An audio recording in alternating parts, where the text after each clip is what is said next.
हिन वीडियो जे ज़रिए पाण यूनिवर्सल सेट खे सम्झण जी कोशिश कंदासीं।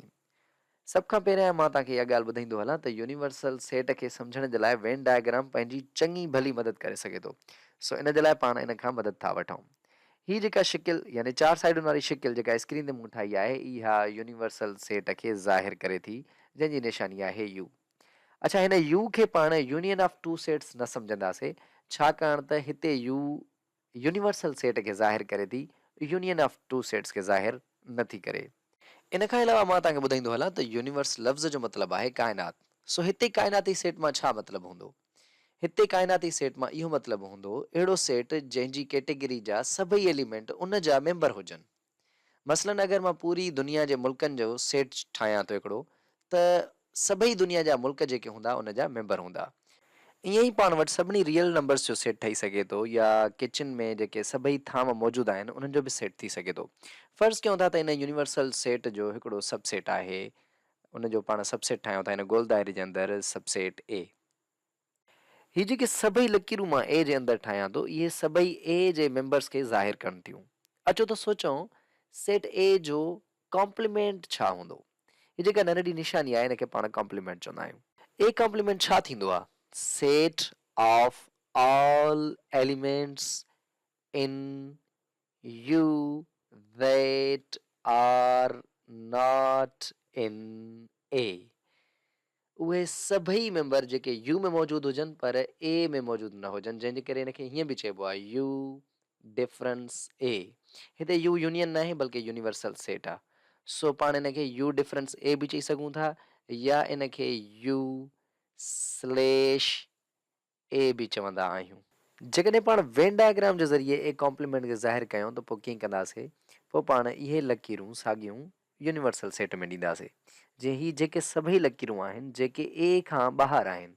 छाकाणि त पाण इहो पढ़ी आया आहियूं त ए कॉम्प्लीमेंट यू डिफरेंस ए जे बराबरि हूंदो आहे, यानी उहे यू जा मेंबर जेके ए में मौजूदु न हुजनि, उहे सभई जा सभई ए कॉम्प्लीमेंट हूंदा आहिनि, या उहे रिलेटिव कॉम्प्लीमेंट हूंदा आहिनि कंहिंजो ए जो।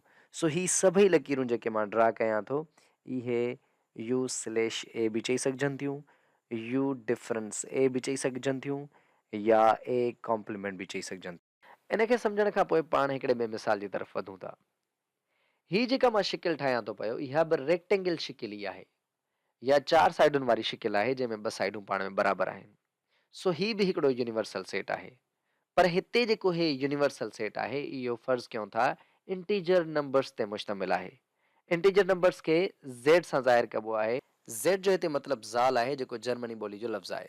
ज़ेड खे हिते बोल्ड बणायो वेंदो आहे, उहो इन जे करे छाकाणि त पुराणा मैथमेटिशियंस जेको आहे उहो ब्लैक बोर्ड ते जॾहिं कंहिं लफ़्ज़ खे स्पेशल या यूनिक बणाईंदा हुआ त उनखे बोल्ड करे छॾींदा।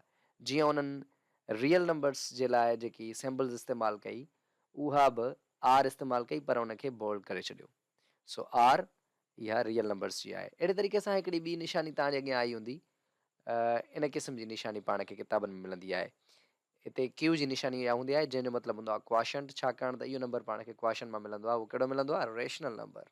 सो बोल्ड आर रियल नंबर खे ज़ाहिर कंदो आहे, ऐं बोल्ड क्यू रेशनल नंबर खे ज़ाहिर कंदो आहे। अहिड़े ई तरीक़े सां अगरि असां ॾिसूं त बोल्ड ज़ी या बोल्ड ज़ेड जेको आहे, उहो कंहिंखे ज़ाहिर कंदो आहे? उहो पंहिंजे इंटीजर्स नंबर खे ज़ाहिर कंदो आहे। कहिड़े नंबर्स खे ज़ाहिर कंदो आहे? इंटीजर्स खे। अच्छा, इंटीजर नंबर्स जे सेट खे पाण हिते यूनिवर्सल सेट था कंसीडर कयूं या सम्झूं। सो जेकॾहिं इहो यूनिवर्सल सेट आहे त इन जो ऑब्वियसली सबसेट बि हूंदो। ऐं जेकॾहिं असां सबसेट खे ॾिसूं त फ़र्ज़ु कयूं था हिते सी असां वटि सेट आहे, जेको बराबरि आहे -5 0 ऐं 7 जे। ही जेकॾहिं सबसेट आहे त इहो यूनिवर्सल सेट यानी इंटीजर्स जे सेट जे अंदरि ई किथे हूंदो। सो फ़र्ज़ु कयूं था ही जेको आहे इहो पंहिंजो सी आहे। सो सी सेट पंहिंजो यूनिवर्सल सेट जे अंदरि मौजूदु आहे। अचो त पाण इन रिलेशन्स या इन तालुकनि खे वधीक सम्झण जी कोशिशि कयूं। जीअं -5 आहे बिलोंग्स टू सेट सी। ही जेकी नंढड़ी साइन बिलोंग्स टू जी आहे, इहा एप्सिलॉन नॉट ग्रीक लेटर जहिड़ी लॻे थी, पर आहे न, इहा ज़ाहिर कंदी आहे असांजी मेंबरशिप खे। इन जो मतिलबु हूंदो आहे त जेको -5 आहे उहो सी सेट जो मेंबर आहे। सो आहे बिल्कुलु। अहिड़े तरीक़े सां अगरि मां चवां त 0 बिलोंग्स टू सेट सी, त इहा बि ॻाल्हि दुरुस्त आहे। अहिड़े तरीक़े सां 7 बिलोंग्स टू सेट सी। सो ही टई जेके अज़म्पशन्स आहिनि, इहे टई दुरुस्त आहिनि। ईअं ई -8 डज़ नॉट बिलोंग्स टू यानी तालुक नथो रखे कंहिंसां सेट सी सां। ईअं ई अगरि पाण खणूं 53 does not belongs to set C यानी 53 यूनिवर्सल सेट में हिते किथे मौजूद आहे पर उहो सी जे अंदरि कोन्हे। अहिड़े तरीक़े सां 42 does not belongs to set C. So 42 बि हिते किथे मौजूद आहे पर उहो सेट सी जे अंदरि मौजूद नाहे। ईअं ई जेकॾहिं पाण सी कॉम्प्लीमेंट खे ॾिसण जी कोशिशि कयूं जेको बराबरि हूंदो आहे यू डिफरेंस सी जे, या वरी पाण हिनखे यू स्लैश सी बि लिखी सघूं था।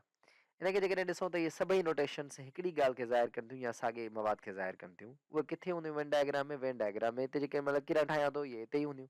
सो सी कॉम्प्लीमेंट हिते ई मौजूदु आहे। हिन में पाण खे छा ख़बर पियो? हिन में पाण खे ख़बर पई त -5 जेको आहे उहो सी जे अंदरि मौजूदु आहे। सो पाण चई सघूं था त जेको -5 आहे does not belong to C complement. 0 does not belong to C complement. उहो 0 अंदरि हूंदो मौजूदु, ज़ाहिर ॻाल्हि आहे सी में। सी कॉम्प्लीमेंट त ॿाहिरि मौजूदु हूंदो आहे।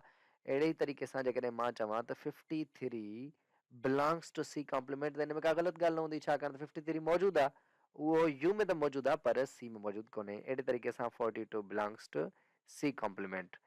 सो आई होप ही टॉपिक तव्हांखे मज़ेदार लॻो हूंदो ऐं सम्झ में बि आयो हूंदो।